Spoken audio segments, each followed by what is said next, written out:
মুহসিন বান্দা ছিলেন হযরত ইব্রাহিম আলাইহিস সালাম। জাতির পিতা ইব্রাহিম আলাইহিস সালাম মুহসিন বান্দা ছিলেন। বয়স হয়ে গিয়েছিল 84 বছর।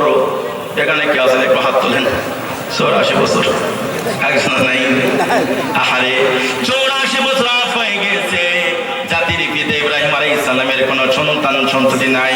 ইব্রাহিম আলাইহিস সালাম কোন কি মাজারের কাছে গিয়ে সন্তান চাইছে নাকি?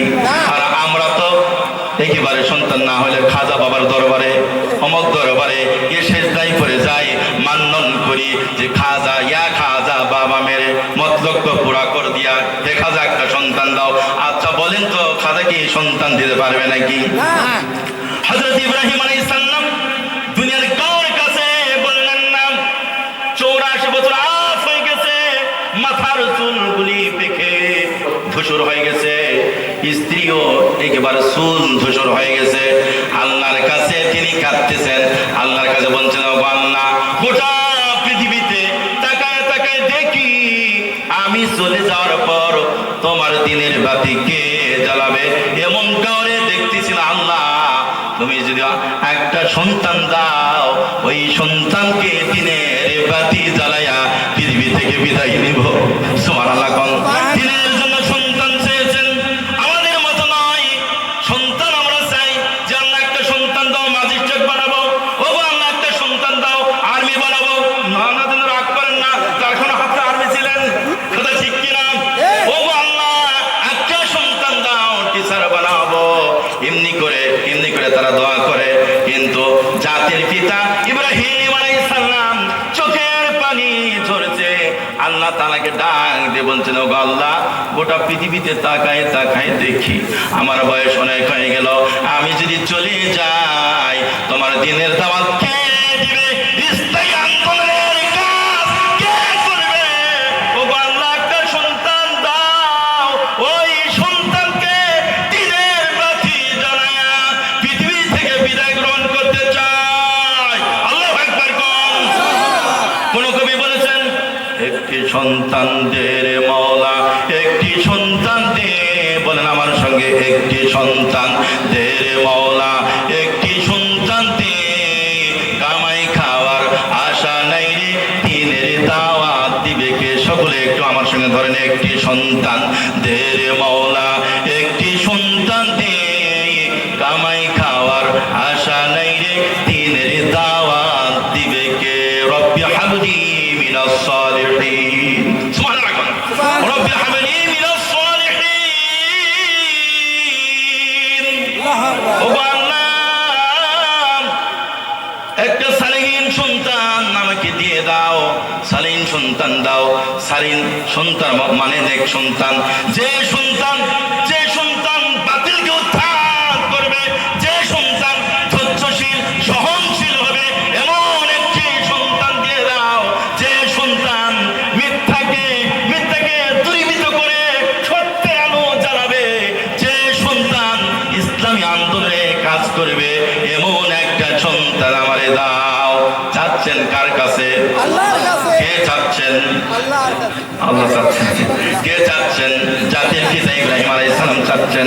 আল্লাহ পাক বলে দিলেন ফাবাশশারনাহু বিগুলামিন হালিম। ইব্রাহিম রে আর কাদার দরকার নাই,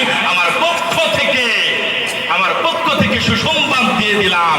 ফাবাশশারনাহু বিগুলামিন হালিম, ধৈর্যশীল নেককার সহনশীল একটা সন্তানের সুসংবাদ দিয়ে দিলাম। সকলে বলে সুবহানাল্লাহ। কাহিনী বলতেন যেমন মুহসিন বান্দা কাহারে বলে আল্লাহ রাব্বুল আলামিন তারে সন্তান দিলেন। সন্তান দেওয়ার সঙ্গে সঙ্গে পরীক্ষা শুরু হলো। পরীক্ষা কি? পরীক্ষা ছাড়া পাস নাই। পরীক্ষা ছাড়া পাস নাই। পরীক্ষা শুরু হলো। যত পরীক্ষা ইব্রাহিম আলাইহিস সালামের জীবনে এসেছিল সমস্ত পরীক্ষায় সাঁতার দিয়া তিনি গোল্ডেন প্লাস পেয়েছিলেন। সন্তান হয়েছে যে বাসায় রাখা যাবে না, ওই মরু প্রান্তরে রেখে আসো। একটু বড় হয়েছে চেহারা, বাবাকে বাবা বলে ডাকতে পারে, মাকে মা বলে ডাকতে পারে। এমত অবস্থায় আল্লাহ পরীক্ষার মধ্যে ফেললেন যে জবাই দিতে হবে। কি দিতে হবে? জবাই দিতে হবে। এটা কি সম্ভব নাকি?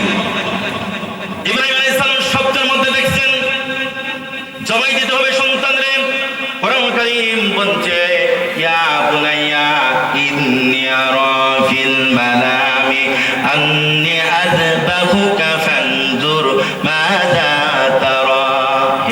টুকরা সন্তান, স্বপ্নের মধ্যে দেখলাম তোমাকে জবাই করেছি, তোমার অভিমতটা কি? সন্তান জবাব দিচ্ছে, ক্বালা ইয়া বাতি ফাআল মা তু'মার সাতাজিদুনি ইনশাআল্লাহু মিনাস সাবিরিন। যেমন পিতা তেমন সন্তান, সন্তান পিতারে বলছে, গো আব্বা, আপনি নবী মানুষ, স্বপ্নের মধ্যে যা আপনি দেখছেন আর বিলম্ব করেন না, আর দেরি করেন না, আপনি ইফআল মা তু'মার, আপনি যা দেখছেন তাই করেন। সুবহানাল্লাহ। ইফআল, আপনি তাই করেন, আপনি যা স্বপ্নের মধ্যে দেখছেন। সাতাজিদুনি ইনশাআল্লাহু মিনাস সাবিরিন।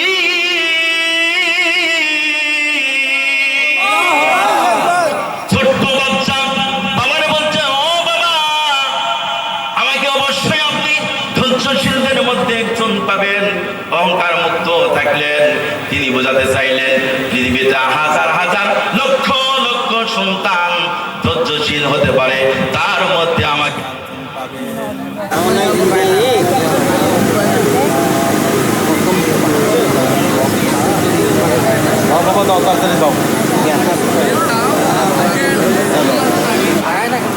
বাংলাদেশ তো এরকমই এখন হবে, কথা ঠিক কিনা? যাবে আসবে, লোডশেডিং এরকমই হবে, কথা ঠিক কিনা? তুমি আমার কতই ভালো চান, আলহামদুলিল্লাহ। আমার বন্ধুগণ, ইব্রাহিম আলাইহিস সালামের কিচ্ছা বা কাহিনী বলা, ঘটনা বলা আমার টার্গেট নয়। মহসিন বান্দা বুঝাতে গিয়ে তার ঘটনাটা নিয়ে এসেছি। খারাপ লাগতেছে? জাতির পিতা ইব্রাহিম আলাইহিস সালাম, আমার বন্ধুগণ, তার ছেলের নাম হলো ইসমাইল আলাইহিস সালাম। লাদুস চেহারা, বাবাকে বাবা বলে যখন ডাকতে পারে, মা মাকে যখন ডাকতে পারে, আল্লাহ পাক তাকে পরীক্ষার মধ্যে ফেলাইলেন যে জবাই দিতে হবে। ইন্নী আরা ফিল মানামি আন্নী আযবাহুকা ফানজুর মাযা তারা। আমার বন্ধুগণ, পিতা ছেলের বলছে, ছেলের স্বপ্নের মধ্যে দেখলাম, স্বপ্নের মধ্যে দেখলাম তোমাকে জবাই করতেছি, তোমার অভিমতটা কি? সন্তান বলছে, বাবা দেরি করেন না, আপনি নবী মানুষ, যা দেখছেন তাই করুন। আল্লাহু আকবার কোন। সাতাজিদুনি ইনশাআল্লাহু মিনাস সাবিরিন, আমাকে ধৈর্যশীলদের মধ্যে একজন পাবেন। আল্লাহু আকবার করেন। ফালাম্মা আসলামা ওয়া তাল্লাহু লিযাবিন ওয়া নাদাইনাহু আইয়া ইব্রাহিম ক্বাদ সাদ্দাকতা রুইয়া ইন্না কাযালিকা নাজ্জিল মুহসিনিন। এই আয়াতের মধ্যে মুহসিন পেয়েছেন।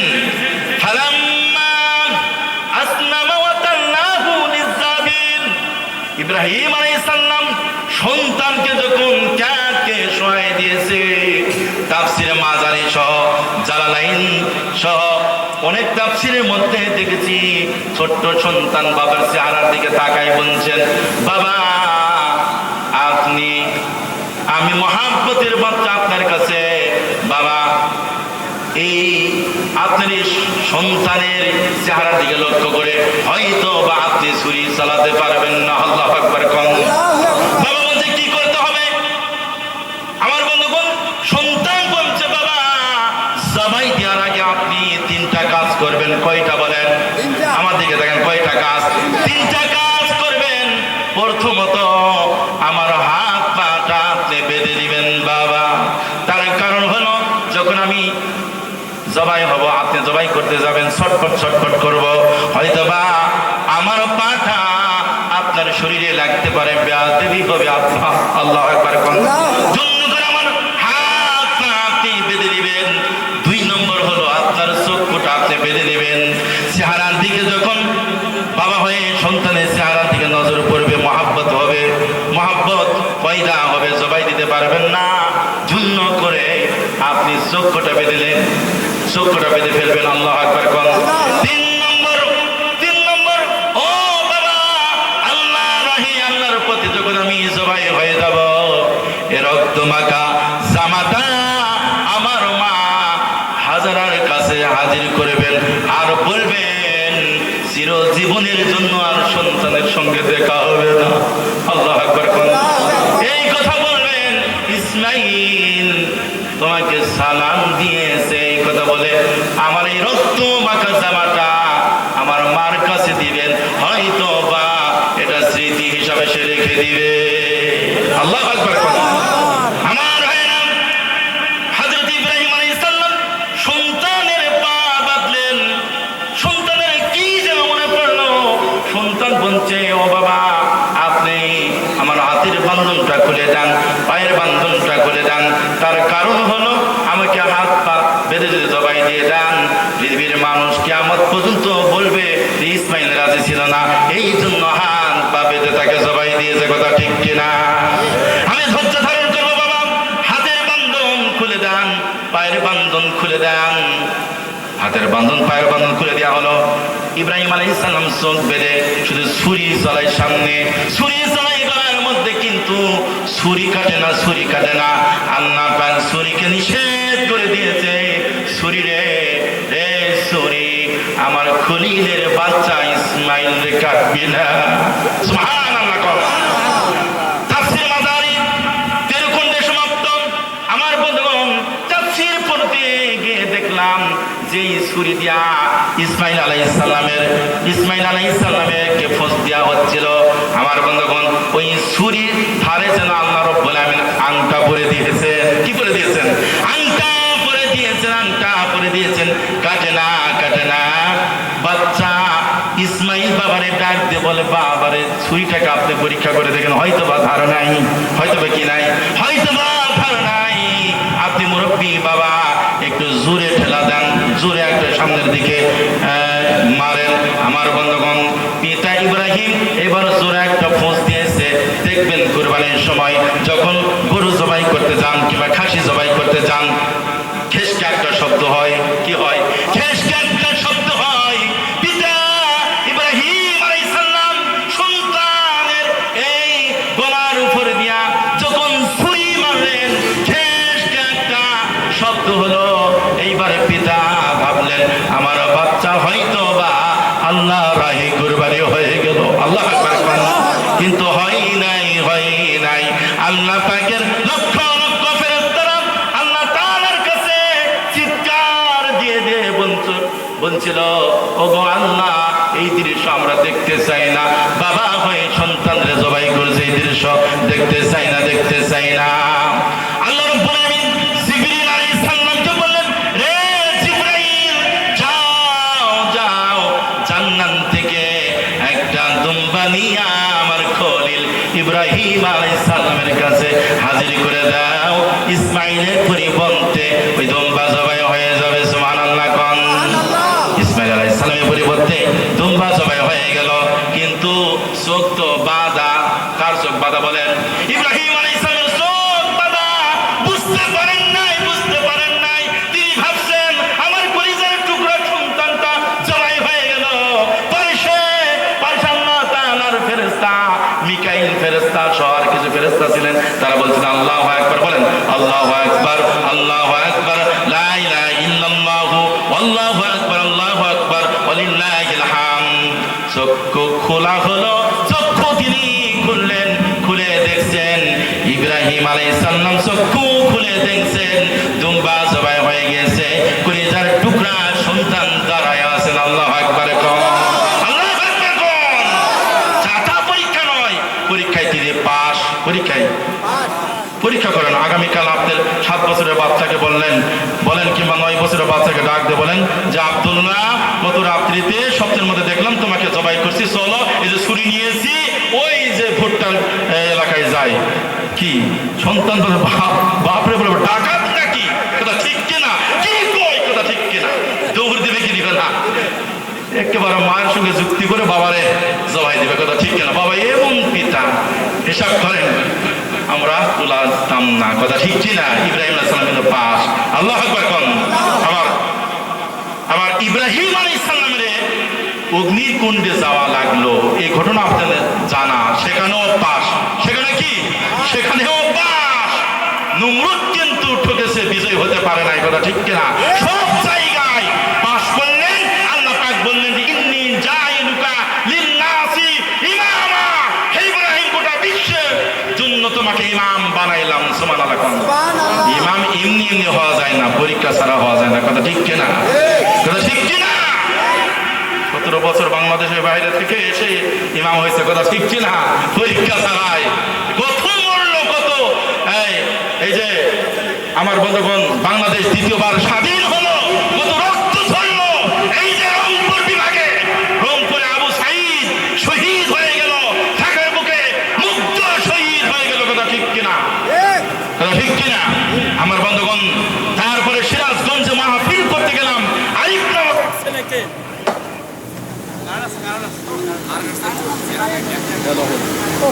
ডিস্টার্ব দিও না বা, আমি তো একটা গিয়ারে আছি।